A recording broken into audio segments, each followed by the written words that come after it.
hit record. So welcome so much for coming to this webinar tonight on the literary sandwich. So as I mentioned in the Facebook group, and some of you are on my email list, this is the template I devised many years ago to help with my struggling and emerging writers. And I think early in my career, it pained me that I would go for our academic year begins in September. I'm in upstate New York, and get to the end of June and say, oh my goodness, little Johnny had like no growth or maturation in his writing at all. He just kind of floundered in my classroom all year. And I think that's something that really hurts an English teacher's soul, is when they don't see a student flourish or at least make progress. And sometimes we get those dear little students that come in early in the year and they're so concrete, or they just, everything's so truncated when they write, they're like short, simple declarative sentence, short, simple declarative sentence, like one after another. And there's no development of their ideas, or they're just really discursive and all over the place. I found that this template or this heuristic can really help them stay organized. So I'll give you a little bit of background on myself for those that don't know me. So as I said, I'm in upstate New York in the Rochester area, and I teach at a school called Rush Henrietta. It's a public school. It's kind of got 1 foot in the suburbs and 1 foot in the city. We have 39 countries represented in our school, very socioeconomically diverse. Lots of food insecurity with our students. We're not a very affluent community at all. Lovely place to teach. I've really enjoyed being there, and I'm looking to ride out the rest of my career there. I also teach in the SUNY system. I'm a professor at Monroe Community College, and I'm a professor at Nazareth College, which is a small private school in our area. So a lot of people ask me, like, how the hell can you do webinars and like keep your composure, and you do these so often? Is like, it's not terrifying for you? So part of my background is I went to Brown University for my graduate degrees, and Ted Sizer was one of my mentor teachers. And he's the fella that thunked up School Without Walls. So very early in my career, I mean, I stood vulnerable, naked in front of all my colleagues, all my teachers, and they would watch my pedagogy on a daily basis and critique me. So it became really not that intimidating or scary. And I think that's one of the things about being an English teacher, just a high school teacher in general, a secondary teacher, is we don't have enough eyes on our pedagogy. And so I always want people in my classroom giving me feedback and telling me how to do it better. What do they see? What are the takeaways? What's my good, bad, ugly? So I don't position myself as being the paragon of teaching. I don't want to put myself on a pedestal. I'm just a guy with some ideas who's willing to share. And within our Facebook community, I always invite people that want to do a webinar or a workshop to step forward and do it. We've been going in August. Our Facebook group will have been running for a year. And as promised, we've been having about a webinar or a workshop every other week. And we have some phenomenal people on the docket as the new academic year comes upon us. So let me pull up my screen and I'll jump right into the literary sandwich.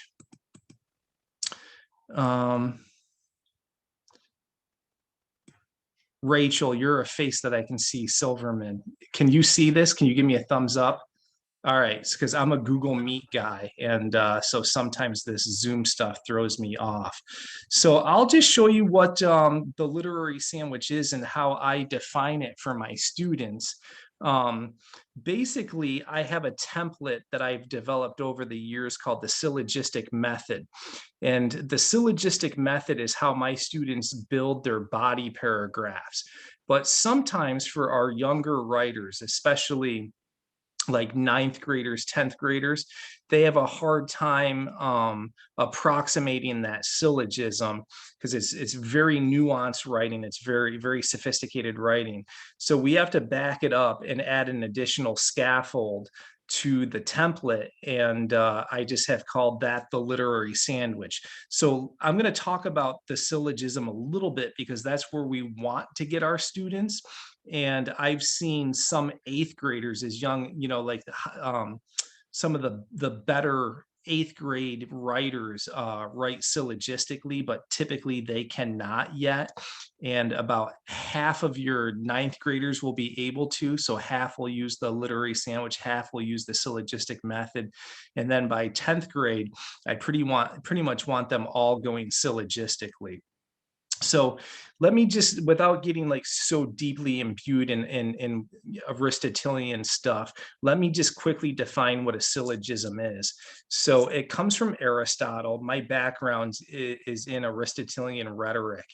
And he ran a school called the Lyceum that the rich aristocratic boys would go to learn polemics and oration.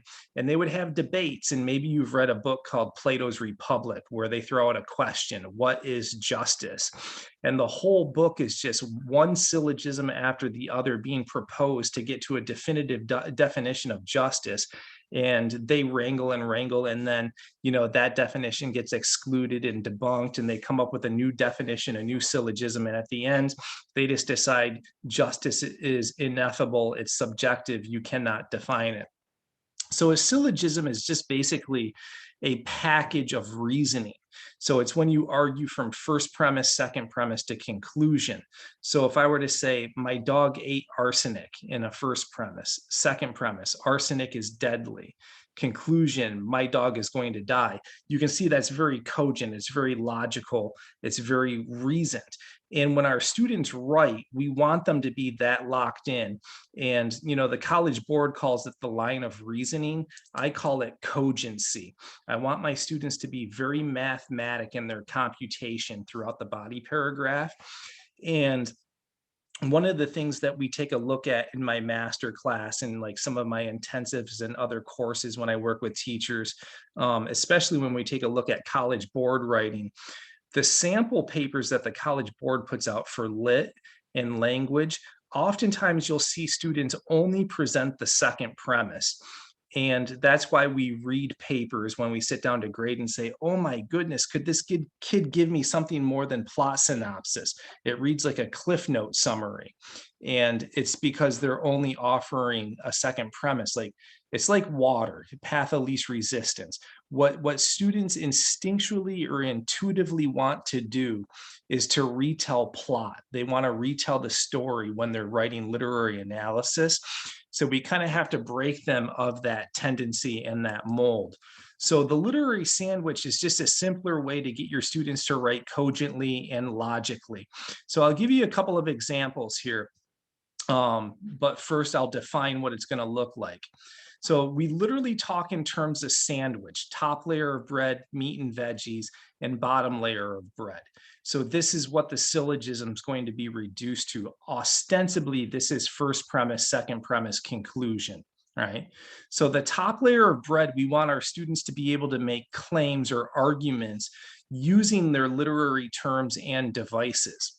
And you can also use this for rhetorical analysis as well. I've used this for synthesis, argument, and persuasion. So this can be used across the expository modes, but when you're doing rhetorical analysis, obviously you're using rhetorical terms and devices. And synthesis, argument, persuasion is just a straight up argument, a why reason. So the top layer of bread, we want them to get acclimated to use their terms and devices. The meat and veggies is where we're going to have this nice balance, like teeter-totter balance between quotations and paraphrasing. So one of the hardest things that students have difficulty doing is learning how to embed their quotes and then to quote with deliberation. It seems very arbitrary for them. And for us, when we read their paper, we're like, why are they quoting that quote? That seems very disconnected. Or they don't quote at all, or they do one out of kilter from the other. So there's like an incongruency there that needs to be fleshed out. And then the bottom layer of bread is the analysis and the links. So I tell my students, if you start with pumpernickel, you got to end with pumpernickel, right? And this is where sometimes in their line of reasoning, they begin with an argument, and then they get so waylaid, and it gets so discursive and off track that they're not ending where they begin. So they end up with marble rye on the bottom and pumpernickel on top. They promised us PBJ and we got fluffernutter and Nutella in there, right? So it's just like logically it's not holding up. So I'm going to do a few give you a few text examples of classic texts that get taught in the younger levels. So I think Night is one of those books that typically freshmen do. And I know in my school, it gets taught in the ninth grade year. And I'll show you a couple of examples of how this literary sandwich works. Now, I'll give you one little caveat to this. I wrote this sample. This is me. I wrote this. And one of the things I emphasize in my master class and when I push into districts and work with departments is the following idea. I always ask the question, what if English teachers taught writing like Bob Ross teaches painting? So Bob Ross is that PBS painter with the big afro, and he would come onto the screen and he would say, hello, happy little people. Today we're going to paint a beautiful New England autumnal landscape with beautiful fall foliage. And in the center of our canvas, we're going to include a New England wood-covered bridge going over a babbling brook. And what he would do, which made Bob Ross an exceptional teacher in my eyes, is he would proceed to give us exemplars and models. So even if you are like absolutely inept with a paintbrush, you could follow along and approximate something closely akin to what Bob was doing. And over time, if you were to do that with him consistently over an academic year, you'd become a decent painter. And what I see a lot of English teachers do is it's the fine line between assigning and teaching. Bob Ross teaches.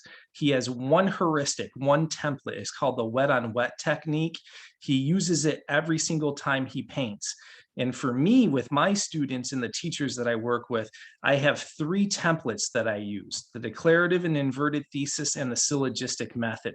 This literary sandwich is just one heuristic. It's one template.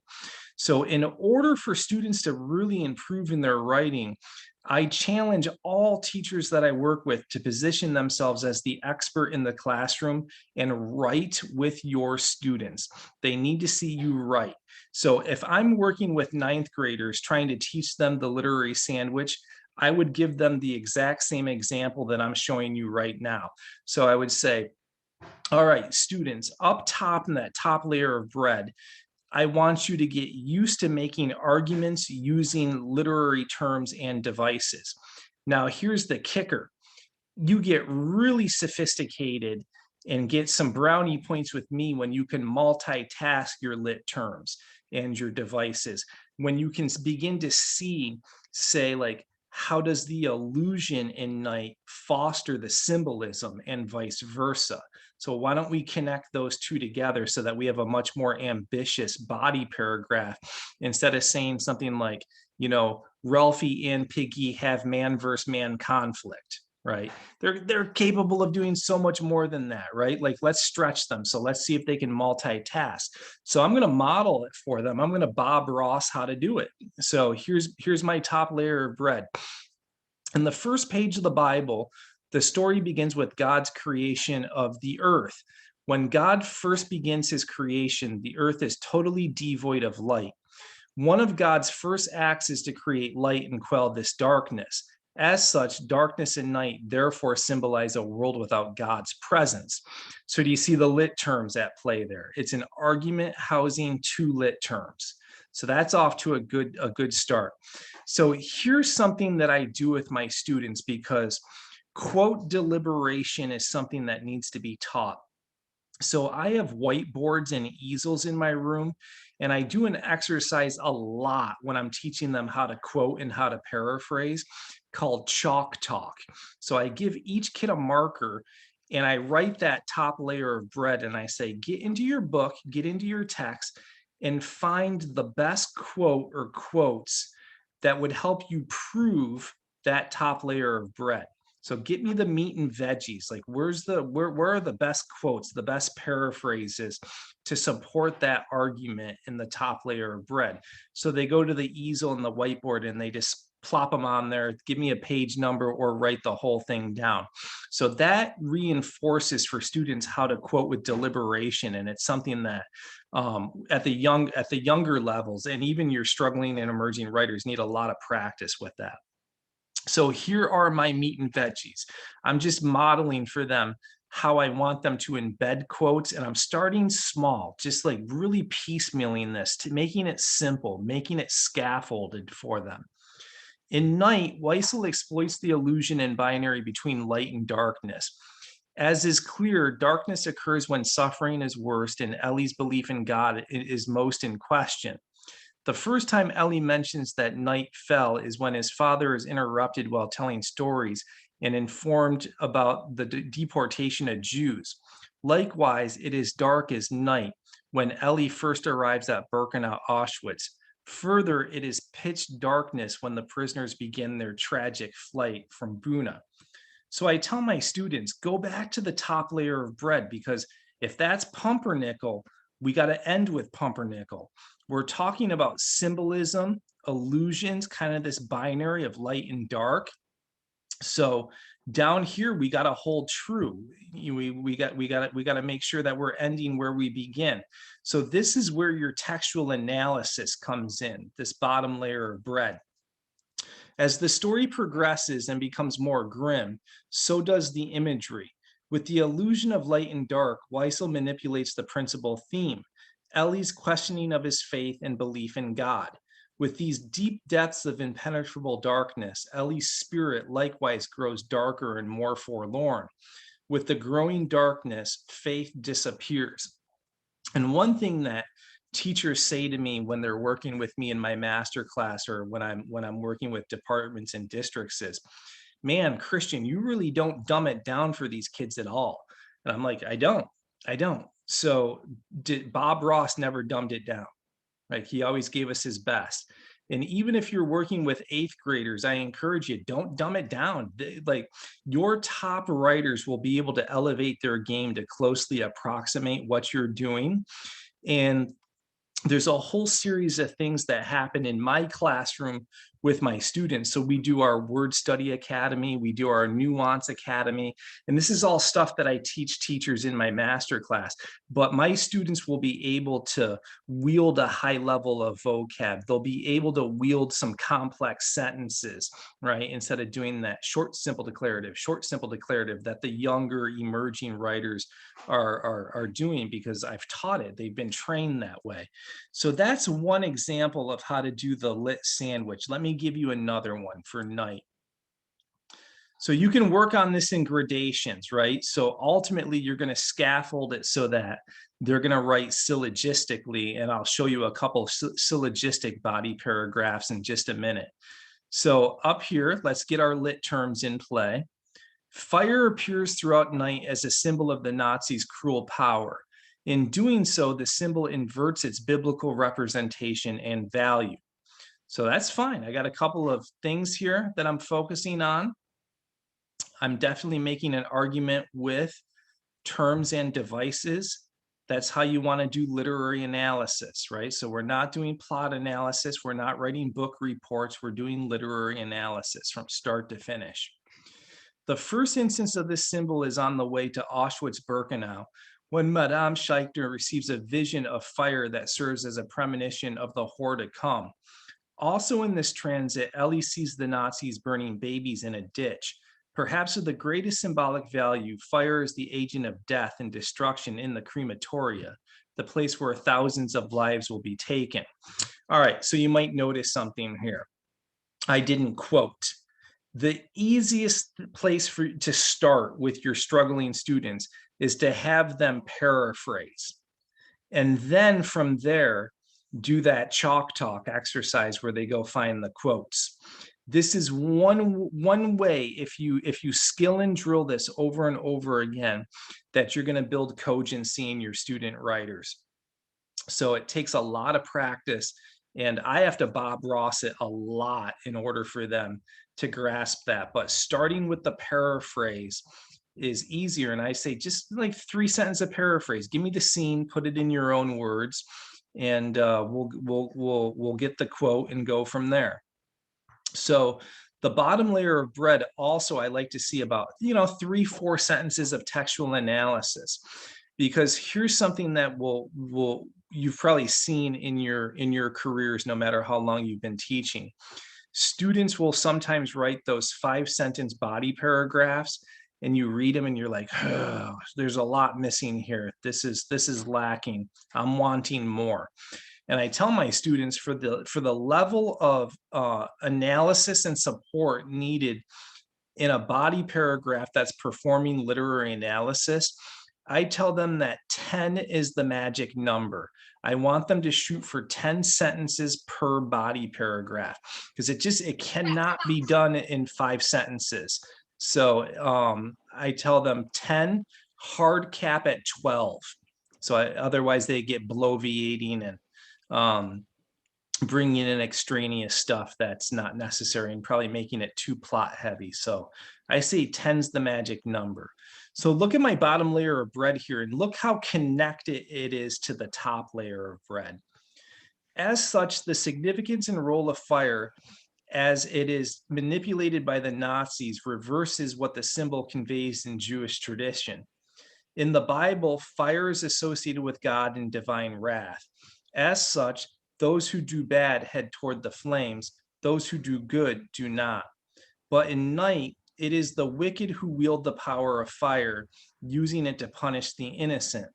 This reversal in the symbolic value of fire is what ultimately causes Ellie to question the existence of God. The Holocaust, simply said, has turned life upside down and rendered God as a cruel and contradictory entity. So ultimately, we want these to be standalone body paragraphs without the scaffold, right?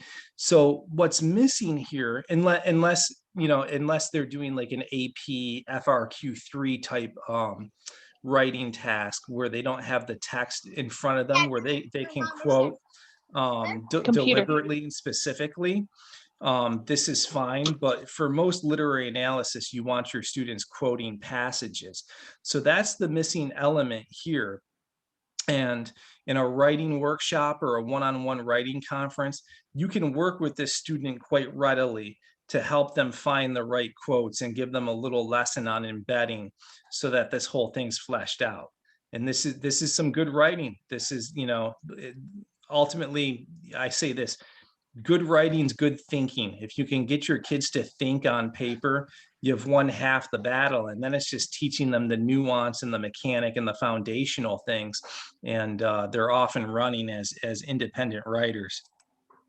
So let me show you a couple of other things.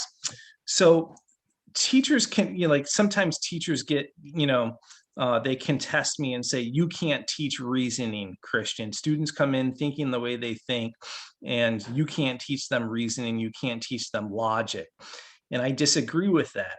And the other, point of contention that I've often been confronted with is that you can't teach voice, that it's instinctual, intuitive, innate. You can't teach voice. And I wholeheartedly disagree with that as well. I think it can be taught. So when I'm teaching my, like 8th graders, 9th graders, even seniors, if they've never seen the syllogistic method before, I just give them simple syllogisms and explain them and break them down and talk about how I want writing to have this degree of logical progression.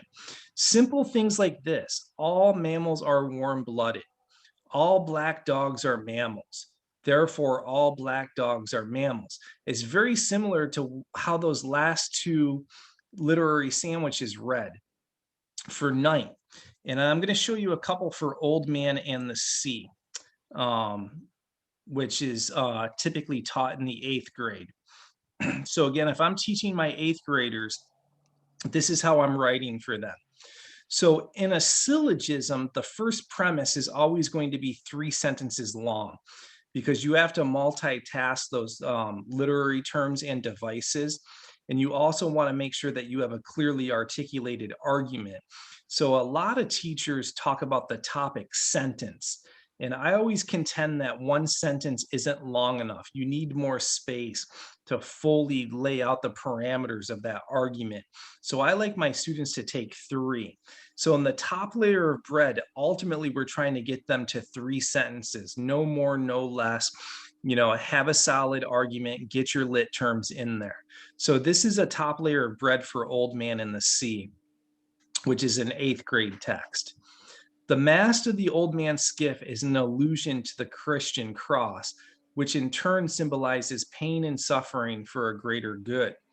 The 3 bleeding wounds Santiago suffers as he sails underneath the mast of his skiff allude to the 3 wounds of Jesus Christ as he was nailed to the cross, suffering to atone for humankind's sins. So I think that's clear. I got my terms in there. I'm making my argument. And here's where that chalk talk exercise comes into play. All right, go to the whiteboard, go to the easel, and write down like the quote that is the most germane to that top layer of bread. Like there's only one quote, like the best, most exact quote in the book, and this is it. He started to climb again. At the top, he fell and lay for some time with the mass across his shoulder. So this is still stilted writing, right?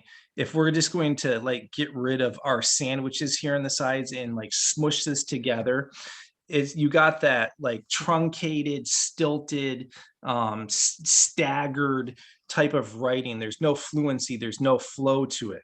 So ultimately, what we need to do here is teach the students how to embed their quotes, and then also how to flesh it out with a little bit more of a paraphrase as it segues into the analysis.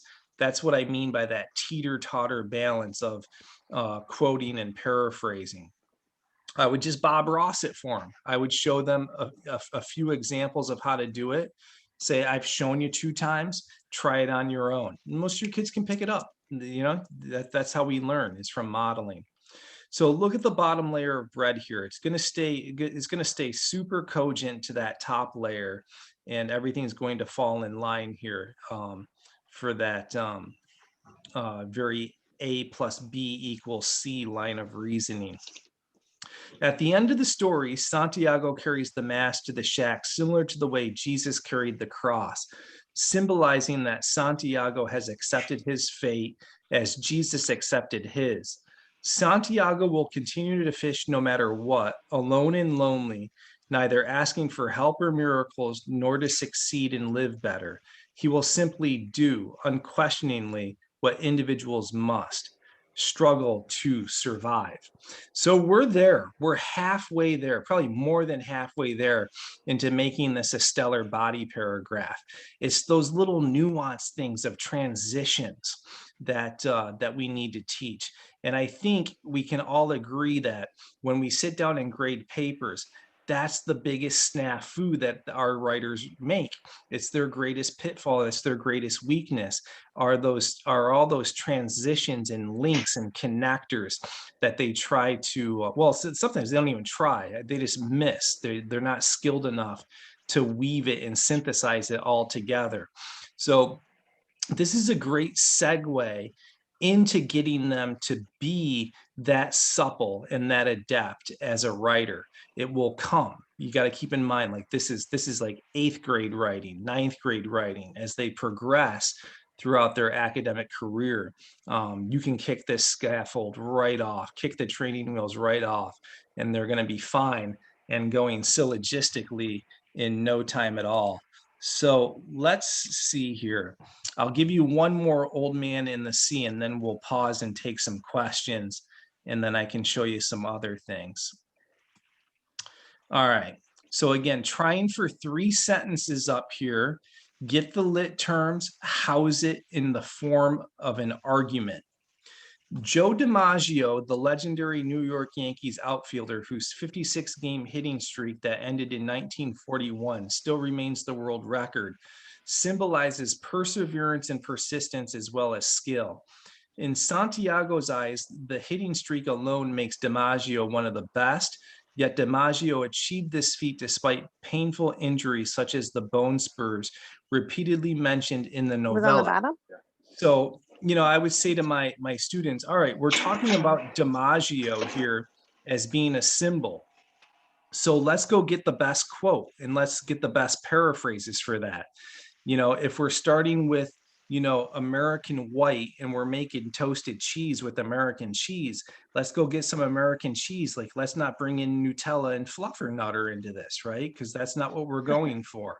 So let's make sure we're being consistent and talking about Don't bring in DiMaggio. Nutella and Fluffernutter. Can you mute yourself, please? Oh, sorry. Thank you. But I must have confidence and I must be worthy of the great DiMaggio who does all things perfectly, even with the pain of the bone spur in his heel. So you can see that's a very germane and pertinent quote. So again, this has got to be taught. I mean, it might look so simple for us because we're writers, we're teachers, we're expert writers. So for our students, though, you got to make it really explicit. So down here, again, keep the same bread going. Much like DiMaggio, Santiago defies the odds and catches the greatest fish of his career after a long dry spell, survives for days out on the ocean without proper supplies, and emerges the victor against aggressive sharks. His skill and perseverance while facing seemingly insurmountable obstacles make him a hero worthy of respect, even though he does not succeed in bringing home his catch. So again, we're close to a full body paragraph here. I mean, we're inching really, really, really close.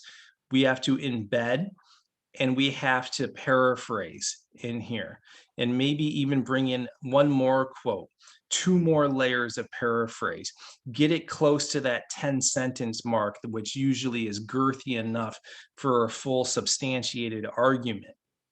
So that's ultimately where we're going with this. And then one of the things that I'll demonstrate for you in just a second, it's such an easy trick that I came up with a number of years ago. I call it the 5-word rule.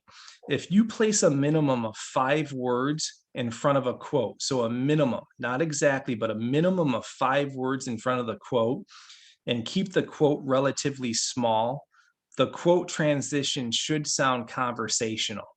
And that's what we want. And then you teach your kids how to bracket, and they should be, wielding some decent quote transitions in doing so. So, all right, let me stop sharing my screen. And I think the easiest thing to do if there are questions is do the raise hand feature, because usually I wasn't expecting this many people. Usually I have a co-host that reads the chat box and fields me the questions. So Rachel Silverman, we meet long at last. How are you? Go for it. You're first. Thank you for those examples, by the way. I think it sort of helps to clarify it for me. What I was wondering, however, was, do you ever have a problem with students not being able to come up with their own independent or original interpretations of the text after you show them your example? Because I feel like a lot of times, like, they latch on to an idea that either a partner comes up with or the teacher shares, and then they won't sort of move past that or come up with something new. It's an excellent question. So one of the things that I've spent my summer doing, I was working with a group of 24 teachers in Chicago this summer. They have an academy there where students voluntarily come for summer school. It's a summer academy, and they had 238 or 278 students. So when we modeled, we would use different text. So early in the academic year, I used the same text just because we're starting from scratch. But to give you an example, we were doing a poetry unit, and when I was Bob Rossing my samples, I used Sylvia Plath's Cut, Rita Dove's Flashcards, and Stanley Kunitz's poem called The Portrait. And I told the students, those 3 poems that I'm using for my Bob Ross samples are forbidden. You cannot use them. You have 15 other poems in the packet, but you cannot use my 3 poems.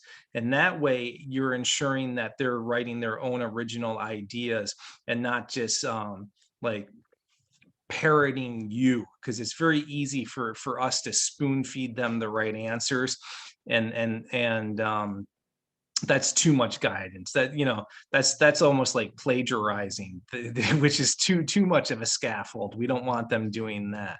So that's an excellent question. So like the first thing I'm doing, I'm in New York State, so we have regents, and I'm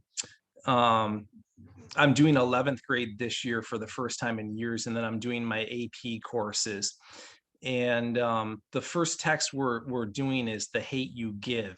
And I read that for the first time, and I'm preparing my writing workshops. And I'm going to do the syllogistic method with my juniors, but they read Lord of the Flies last year, Macbeth. The Perks of Being a Wallflower was the last thing they read as sophomores. So when I go over the templates with them, I'm going to use The Perks of Being a Wallflower while they're going to write about The Hate You Give. That is one guaranteed way to ensure that their thoughts are original. I like that question. So any other questions? You can just raise your hand or unmute yourself.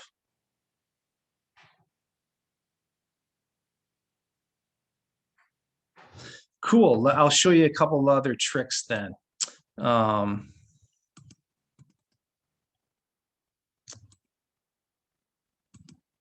So another text that we do in the 9th grade is the piano lesson. And it's the same thing. I'm basically going throughout my academic year here. Like how do the students progress? How do they ultimately get away from using, you know, templates, heuristics, graphic organizers and things of that nature? Because we don't want them to be too reliant on those. So let's get them closer and closer to a syllogism. I got to move our pictures out of the way. So this is just the top layer of bread for the piano lesson. Now we want to get 3 sentences in here, right? And multitask. So get it more complex. Every time I Bob Ross with them, I add complexity. Like every novel, every play, every short story, every poem that we do progressively, I crank it on a little bit more. So, you know, we do the piano lesson like in February, March. The central symbol of the play is the 137-year-old piano, an object that encapsulates several generational lines. It takes on a number of meanings through the course of its life. To begin, it is a gift purchased through the exchange for slaves, so it therefore exemplifies the interchangeability of person and object under the system of slavery. So this is cool, clear argument.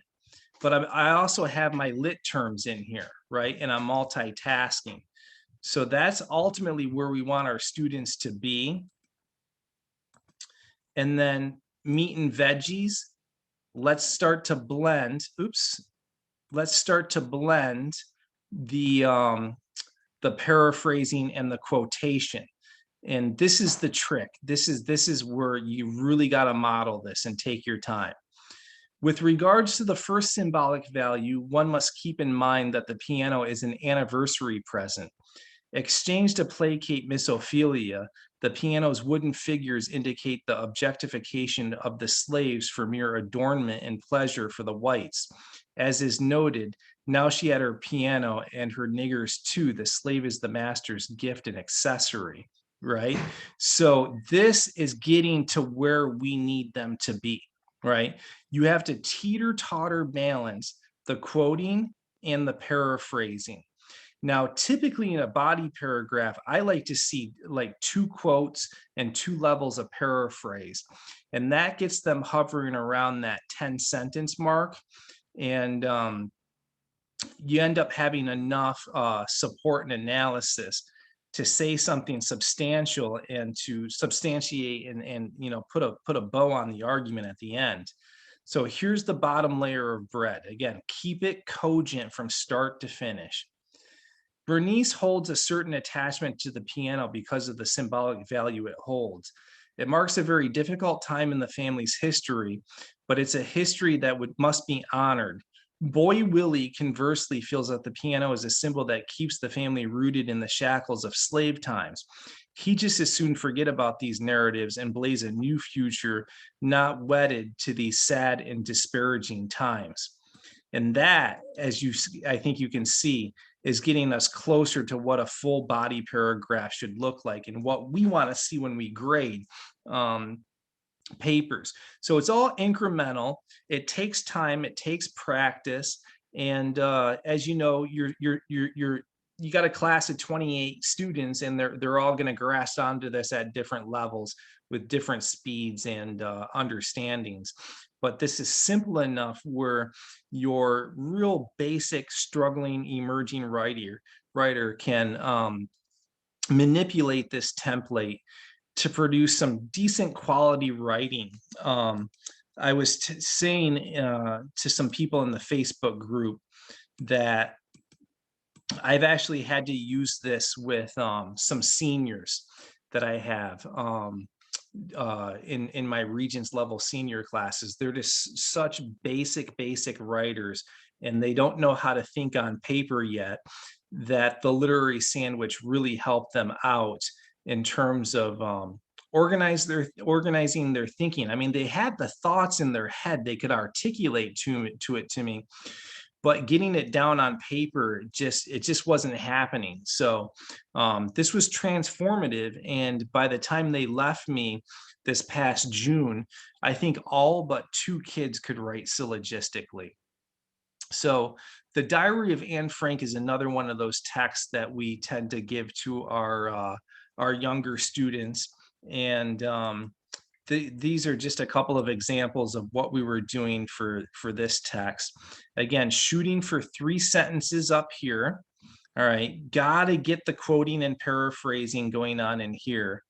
Pumpernickel to pumpernickel. Hanali serves as a symbol of guilt who often appears in Anne's dreams.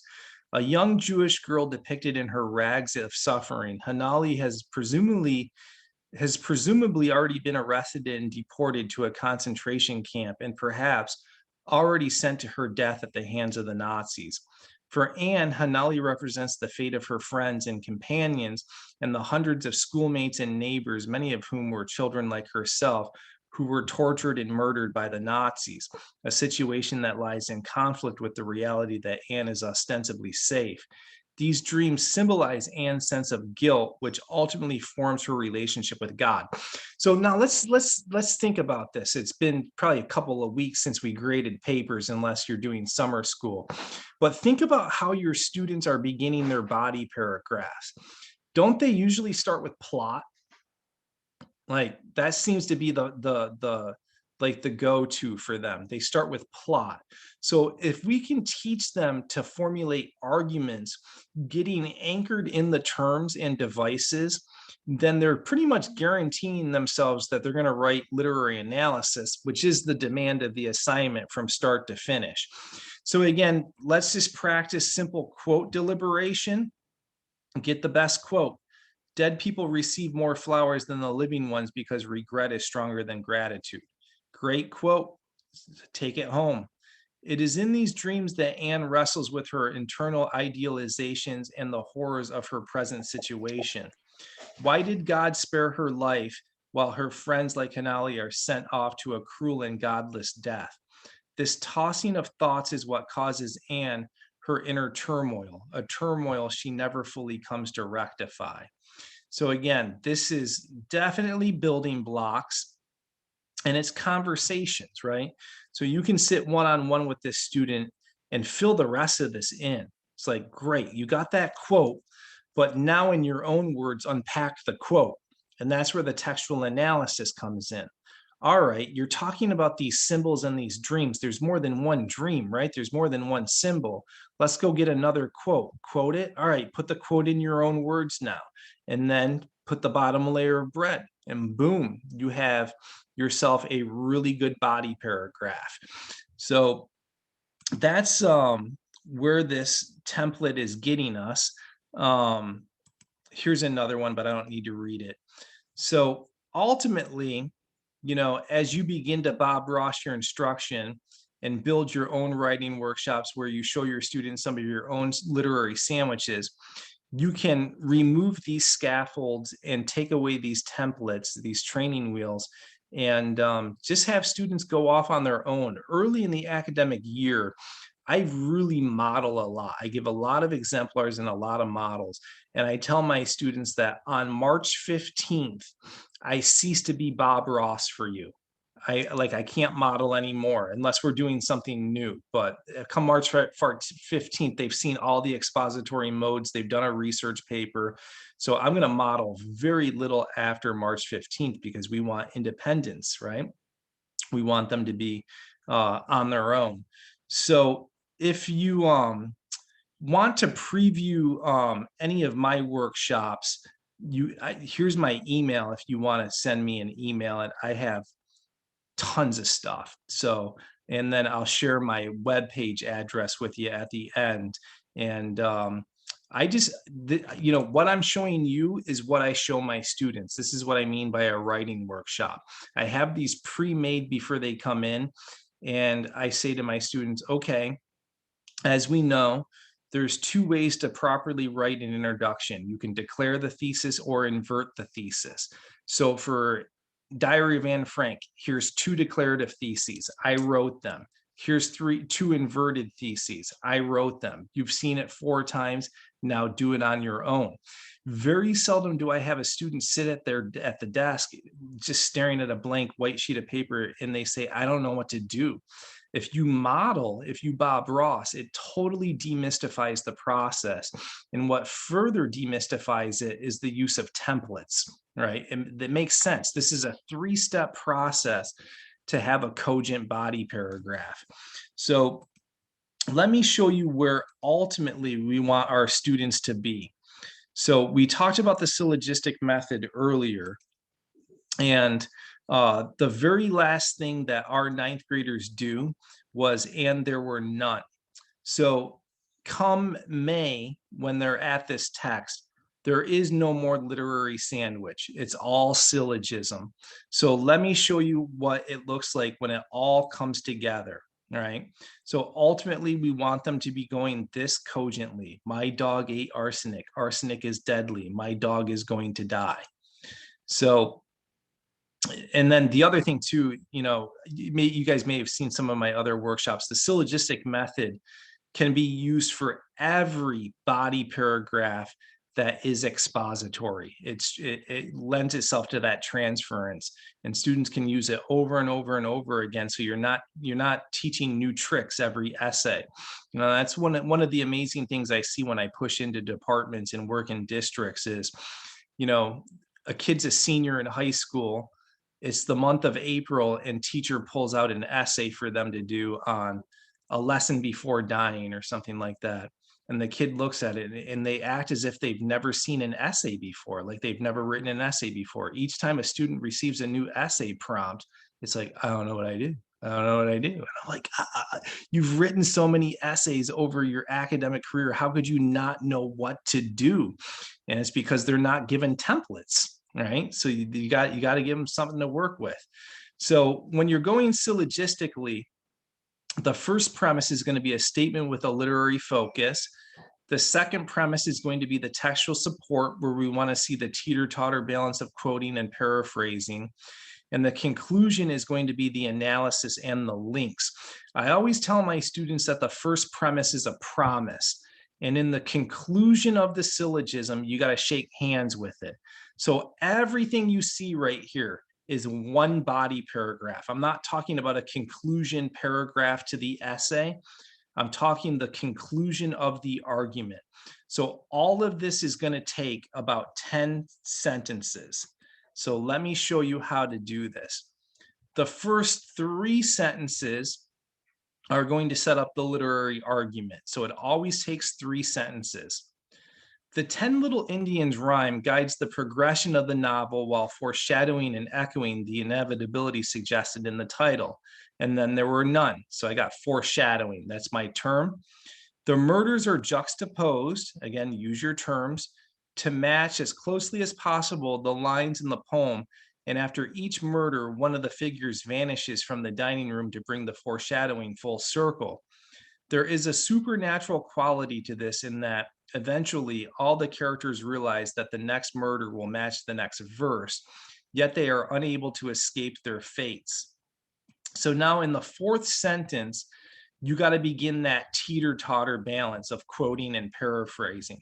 So I want to see a couple quotes. I want to see a couple paraphrases, and then we're going to wrap it up at the end. Keep the promise of the first premise.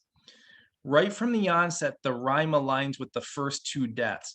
10 little Indian boys went out to dine. One choked his little self, and then there were 9. 9 little Indian boys sat up very late. One overslept himself, and then there were 8.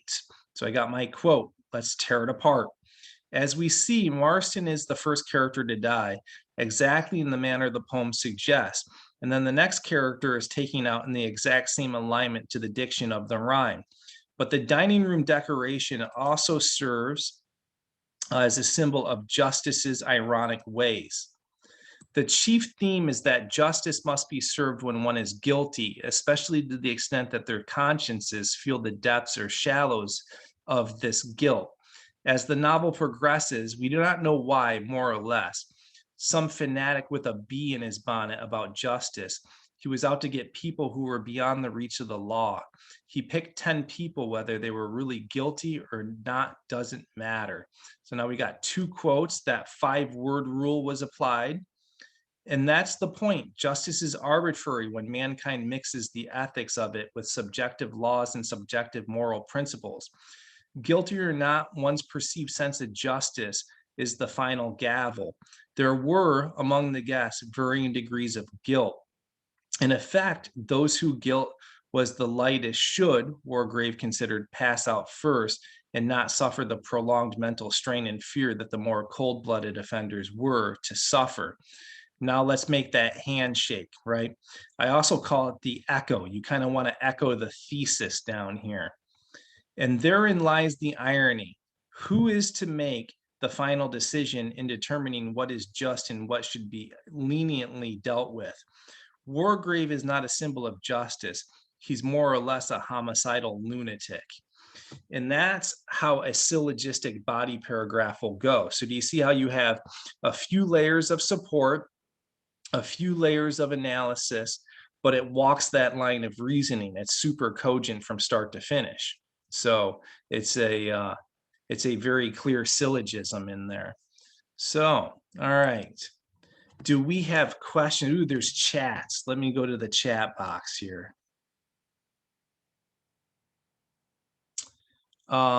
Jennifer Murphy said, how long is your cycle from moving from one level to another? Are you, Jennifer, can you unmute yourself and clarify what you mean by that? Thank you. So I was wondering, how quickly do you move them from your expectations of the minimum up to your maximum expectations when you're working through these? Yep, I have a portfolio system with my students. So at the end of every essay, I assign my student 3 learning targets. So depending on where they're at in terms of manipulating the templates, their learning targets are assigned based on where they're meeting said goals.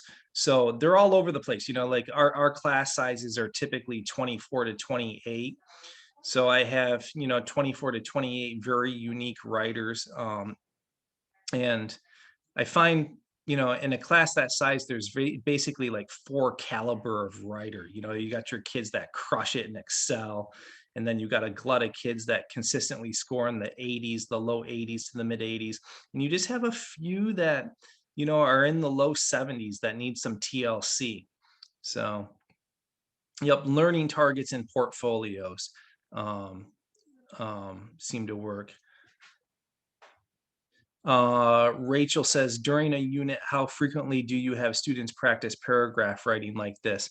We're on a block schedule, so I have my students for 83 minutes every other day. And early in the academic year, I do all my foundational literacy stuff. So I want my students to master punctuation, grammar, and syntax. So I hammer them with Strunk and White's Write It Right. I demand it. My students need mastery of that, because when they're writing, if their syntax is so invasive and intrusive that it impedes their meaning, then that's like foundation number one. So I make sure that they have those skills. But then we work on voice, rhythm, flow, vocab. So I have what I call academies within my classroom. So well, I think to answer your question most directly, my district has the following policy. We have 10-week quarters, so we have 4 quarters in the year, and we need 5 assessments per quarter, which means for me as an English teacher, that's 5 essays. So my students are writing a lot, which I'll make a plug for my alternative grading methods 2-hour intensive on Saturday, July 31st. The reason why I've come up with so many alternatives to traditional grading is because that's intellectual suicide to be grading that amount of essays. I had 176 students this past year. 176 times 5 papers in 10 weeks, I'd have no life, and I would do nothing but grade all the time. So I came up with ways around it. So, all right. And then Kathleen Kilmer asks, once students are writing solid syllogistic paragraphs, it is then that you walk them through the formulation of a main claim that previews a line of reasoning that is played out in multiple syllogistic paragraphs, a well-knit essay. And I say, yup, exactly. That's exactly how it works. So even with the Regents level students, I hold them to a College Board standard. That's where I want them to be when they leave me. Not like a lot of our students don't go on to college. They enter the workforce or go military. And a lot of them are just go on to trades. So, I do want them to be able to read, write, think, and speak at a certain level before they leave, before they're real world ready or college ready. But that's totally on a one-on-one basis with that kid, and where their aspirations are going to lead them. Anything else? You can raise a hand or just unmute yourself. All right, I got to go back to something here. I had more. So as you guys know, from the Facebook group and my emails that I send to you, so I'm responsible for a few things. I have a one-on-one coaching program where I work with teachers to teach them my templates, my heuristics, and kind of my philosophy of teaching. And it's just an intensive coaching program to make really good writing teachers out of folks. I have a 5-week master class, and I have one that's starting August 8th. I was asked to offer a second summer one. I just finished one on Friday, as a matter of fact. So this one, we're starting August 8th, and we're going to meet at 8 p.m. Eastern Standard Time, because I'm in Rochester, New York. And we meet for 1 hour a week for 5 weeks. And we go over that Nuance Academy, the Skill Building Academy, the Vocab Academy, and then take a look at how all the templates and heuristics can be used across the expository modes. And in that, you guys build a lot of your own writing workshops with me, because the goal is to get you to Bob Ross, your writing workshops. I also have a self-paced course. And then the new kicker is I'm doing these 2-hour intensives, because I realize that some people don't have 5 straight weeks to give up to professional development. So as I said, on July 31st, we're doing a 2-hour intensive on my 40 alternative grading methods. And with that, we're including the self-paced course. So you get the whole glut of stuff. it's good stuff. So there's a lot there. And then I think I want to do another 2-hour intensive on just what I mean by being a transformational Bob Ross composition teacher. So start with the basics. So that is that. My website is listed there up top, teachingwritingcoach.com. There's a ton of free stuff on there. But I'm in the Facebook group. You can get on my email list if you want to, and hopefully work together. So that is it as far as I'm concerned for the literary sandwich, unless there are other questions or anything. No can do. All right, well, thank you all for showing. I will stay on until the last person leaves. All right, have a good one. I'm off on vacation now. I'm leaving.